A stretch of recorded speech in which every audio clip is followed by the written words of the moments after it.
into the home stretch on the Himon Auto 400 with Chris Visser and Japie Badenhorst looking at a second win this season in their Team Ford Racing Ranger that was starting to run into overheating problems. The Ford was running just ahead of the impressive Marius and Yolinda Fourie, who'd hardly put a wheel wrong the whole weekend, and barring accidents would give the Class P Brigade a third overall win this season. Behind the Fourie's off-road legend, Alfie Cox and Jürgen Schröder had also come up with a near-faultless performance in the PS Laser Nissan Navara. A little further back, a second successive top 3 finish for Lance Woolridge and Ward Huxtable was on the cards, with Ford looking at 2 crews on the podium. In another twist, a superb performance had seen Herman and Richard Sulwald side their way through the field in the Sulwald Racing SVR to move into second overall among the specials and take the lead in Class A. An overheating gearbox was a worry for the Sulwalds, but they had a comfortable cushion over Evan Hutchison and Dani Stassen, who were a solid third in the special vehicle category and second in Class A. It had been a steady run from the Motorride crew, but the drama on the Himon Auto 400 was far from over, and Terence Marsh and George Smallberger crashed out of the event in spectacular fashion.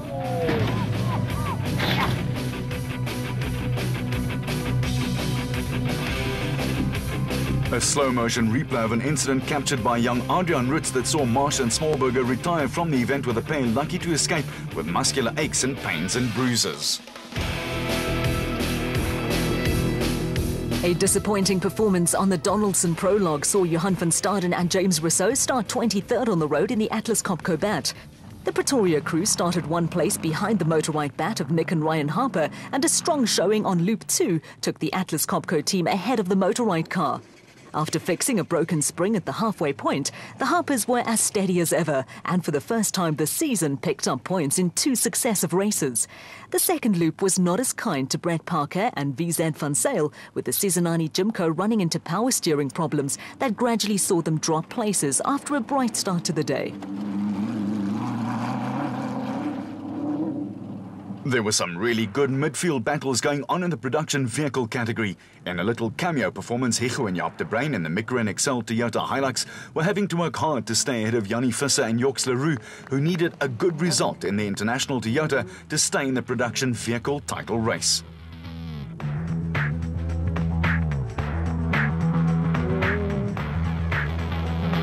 Chasing after the 2 Toyota crews were Christian de Ploy and Henk Janse van Vieren in the RFS BMW, who were fighting a lone battle for the team. Regular teammates Hannes Grobler and Henny Terstegen were sitting out this race, while the diesel engine in the second RFS BMW X3 was fitted with a V8 petrol unit. It was the first time in 33 years Grobler had missed an off-road race, with he and Terstegen scheduled to be back in action on the RFS 400 in the Magaliesberg at the end of the season. The White Star Bat of Keith du Toit and Vivian McLaughlin had a slow left front puncture, but the pair had no spare after sportingly lending a wheel to championship contenders Cully and Quentin Sulwald. Behind the Bat, the Atlas Copco pair of Gary Bertolt and Andre Vermeulen were battling overheating and power steering problems, with the frustrated crew having to take it gently in the Toyota Hilux. Behind the Atlas Copco entry, a spate of punctures had dropped Cully and Quentin Sulwald down the special vehicle pecking order. After 4 flats, they were rescued by du Toit and McLaughlin, but hopes of clinching the Special Vehicle Championship were now out of the window. A steady drive gave Dion Venter and Ian Palmer their 3rd Class D win of the season in the 4x4 Mega World Toyota Hilux, with their quest for back-to-back Class D titles hurt by 3 successive non-finishes early in the season. Venter and Palmer started the day 1 place ahead of Marco and Jeremy Delatey in Azarco, and in another little cameo performance had kept the DRC brothers at bay throughout the day. Not far behind the brothers, Harry Smith pair Cobus van Tonder and son-in-law Freddie Creel were putting the finishing touches to their best performance of the season in the Unifreight Ford Ranger. In 5 starts during this year's ABSA Off-Road Championship, it was their first finish.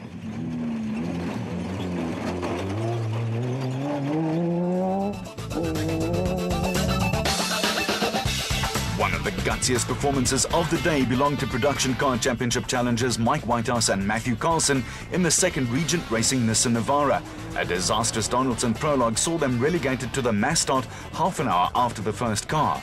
A nightmare prologue then turned into a clean run, with 10th overall in the production vehicle category, salvaging valuable points on a day that saw other championship contenders fall by the wayside.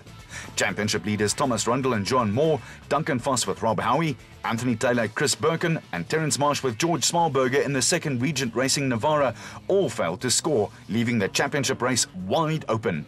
It was also a good day for Keith and Andrew Mahanete, with a Class B win in the Zarko cementing their championship hopes, with a pair the only finishers in their category.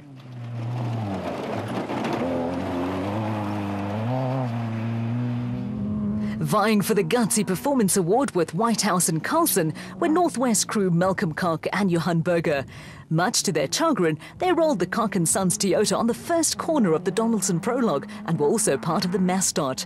They fought back to finish 11th overall in the production category and 10th in the SP class. Koch and Berger finished just ahead of Dirk Putter and Koos Claessens, who completely dominated Class E in the Sizwe Toyota Hilux. It was an impressive performance, with the pair coming in ahead of Class P championship leaders Archie Rutherford and Mike Lawrenson, who also rescued valuable championship points in the Regent Racing Jimco. In one of their rare appearances in Mpumalanga-based brothers Johan and Werner Horn was second in Class D in the Malalan Toyota Land Cruiser.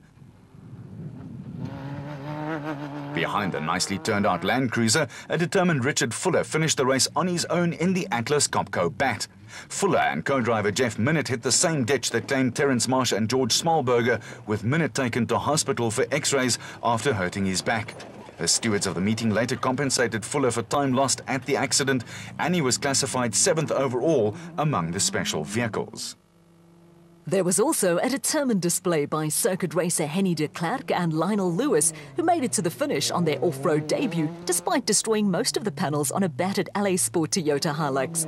Race activity left some locals unmoved, with Dion Boyens and Kobus Fourie also making it to the finish on their national debut.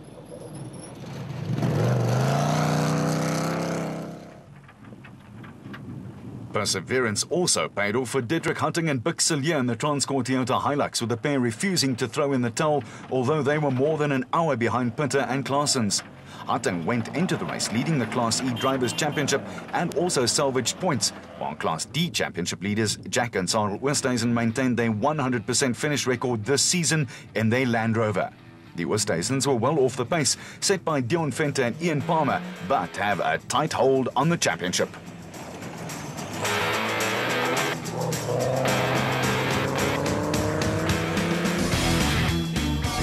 Back at the finish at the General de Vet Rifle Range, an enthusiastic crowd was on hand to welcome Chris Visser and Jaapie Badenhorst as they revived hopes of back-to-back championships with their second victory of the season in the factory Team Ford Ranger.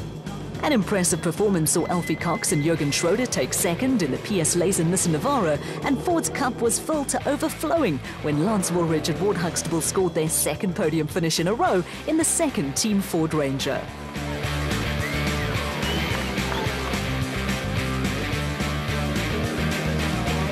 As they say in the classics, to the victors go the spoils, and as the traditional champagne was uncorked, there was an extra bonus for the Ford team who won the Manufacturers Award for the first time in the APSA Off-Road Championship.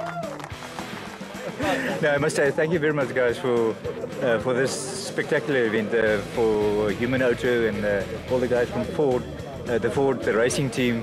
They built us a stunning car. They had trouble with the overheating, but the car just went on and on and on. Didn't want to stop, so thanks. The final results with nearly 4 minutes separating the first 4 cars. There was also a fine performance from Dion Venter and Ian Palmer, who were the lone Class D crew among the premier SP class runners. On the special vehicle front, a maiden national championship win for Marius and Yolinda Fourie, with a pair of the third Class P crew this season to take the overall victory on an APSA championship race. The Fouries were followed home by Herman and Wichard Silwald and Evan Hutchison and Donnie Stassen, with both Class A crews keeping alive their special vehicle championship aspirations.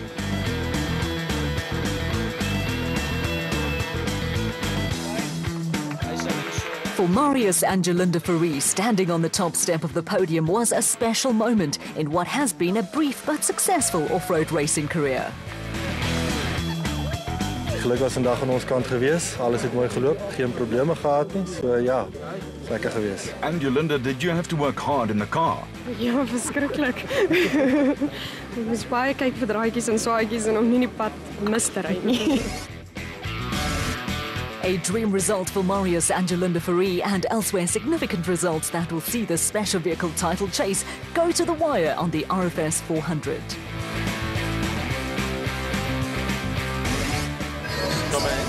The ABSA Team Award went to the South African National Defence Force with a cheque for R5,000 going to the ASB Bloemfontein charity. Yes, I think it's great. It's a new era that we moved into for the Defence Force. It's a military training area, and I'm used to military vehicles, soldiers running around, shooting, and doing hard quality training. And now there's a lot of vehicles driving around at the high speed on the training area. It's superb. I'm very, very much impressed. Next up on the ABSA Off-Road Championship calendar, the final event of the season, the RFS Magalies 400 will decide both the Special Vehicle and Production Vehicle Championships and is not to be missed. You can catch all the action right here on SuperSport, your world of champions.